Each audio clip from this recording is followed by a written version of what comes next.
Será que as mulheres também não estão um pouco perdidas? Total. Total. Eu costumo brincar que o imaginário feminino nos últimos tempos ele foi apodrecido.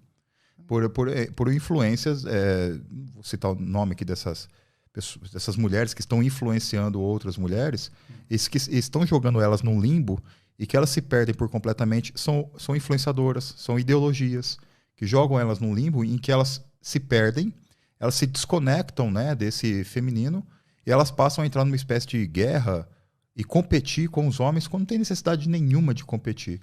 Quando, na verdade, o que fez com que nós chegássemos até aqui enquanto civilização foi a colaboração mútua entre homens e mulheres. Olha, a seleção da mulher, ela foi dada pela natureza no seguinte sentido. Se você pega, por exemplo, a obra do professor português Paulo Finuras, se chama A Natureza das Causas, que trabalha um pouco com psicologia evolucionista, ele vai dizer que a natureza, de certa forma, deu à mulher esse atributo de selecionar. Por quê?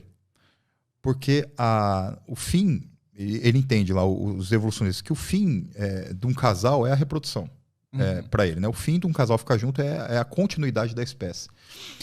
E quanto mais essa mulher conseguia selecionar, era melhor para a espécie, não necessariamente para ela. Ou seja, ela iria selecionar nos primórdios o sujeito que tinha mais recursos, o que era mais forte, o que era mais corajoso e tinha também um quê de generosidade para permanecer do lado dela durante a gestação. Então a mulher, ela tem essa programação, olha, eu não posso estar gestante de qualquer homem.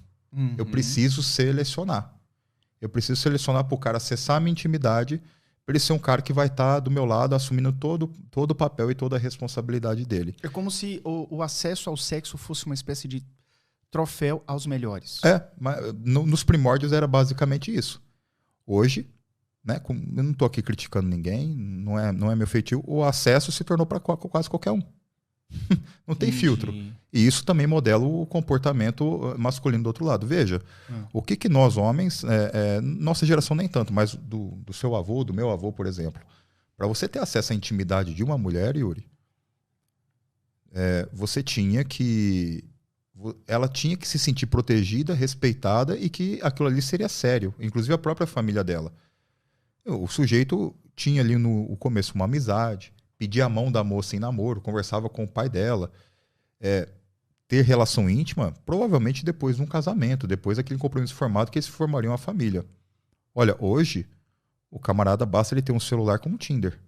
Se o cara for mais ou menos boa pinta, não tem problema. Então o acesso foi muito facilitado.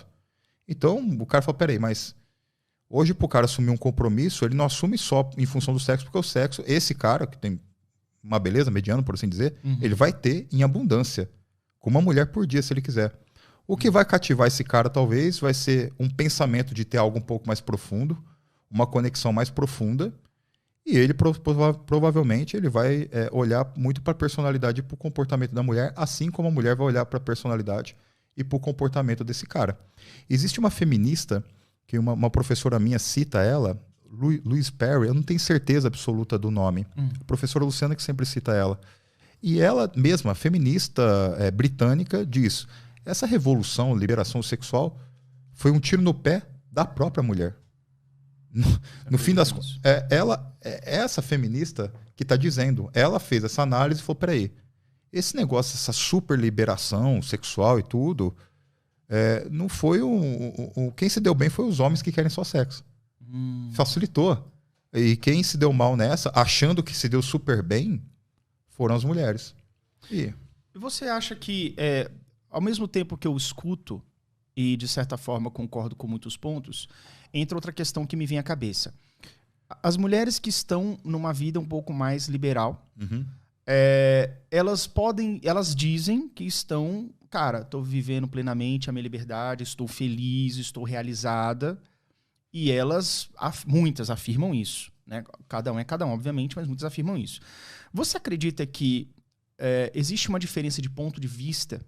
Por exemplo, existem mulheres que podem estar muito bem com essa questão mais liberal e outras que sim, sentem falta, do tipo assim, beleza, eu vivi uma fase liberal, depois eu vi que tinha muito cara que, sei lá, a gente transava no dia seguinte, me bloqueava, E aí ela percebeu que aquilo ali não era aquilo que ela gostaria mesmo. Você acha que existe essa questão da pessoa, às vezes, experimentar e não entender muito bem o que está tendo? Sim.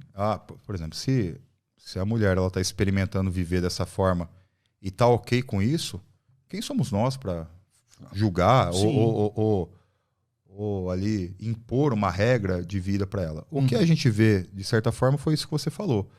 Elas entram nessa narrativa travestida de uma palavra chamada empoderamento, né? que hoje desvirtuou, infelizmente, para uma tristeza, né? Com relação às meninas aí. E ela começa a querer recuar. Ela fala, cara, quantas mulheres eu já ouvi? Cara, esse lifestyle para mim aí ele não faz mais sentido. Só que talvez ela tenha ficado muito tempo agindo dessa forma. E depois ela pode até encontrar uma certa dificuldade em realinhar isso. Porque parece que a neurociência já começa a explicar, né? Essa multiplicidade enorme de parceiros, no fim ela acaba sendo prejudicial, porque ela pode, e isso para homem também, ela vai dessensibilizando aqueles caminhos que tem a ver com a monogamia, que tem a ver com afeto, que tem a ver com uma busca um pouco mais transcendente. Então esse excesso de parceiros, ele pode acabar prejudicando depois essa percepção. E hoje, sabendo disso, alguns homens, muitos vão dizer que é machismo, preconceito, mas sabendo disso, hoje muitos homens vão olhar para uma mulher que teve um número enorme de parceiros, passou muito tempo com múltiplos parceiros, e ele fala, cara, talvez essa mulher não seja ideal para eu construir um relacionamento sério, porque talvez em algum lugar dele ele saiba que ela pode encontrar uma dificuldade em ter hoje uma relação monogâmica. Assim como o sujeito que viveu nessa vida de inúmeras parceiras, vivendo como se fosse um open bar, ele pode encontrar depois, mas ele também pode conseguir, né? São todas as possibilidades. Sim. Mas ele pode encontrar uma dificuldade depois em se manter numa relação mais monogâmica.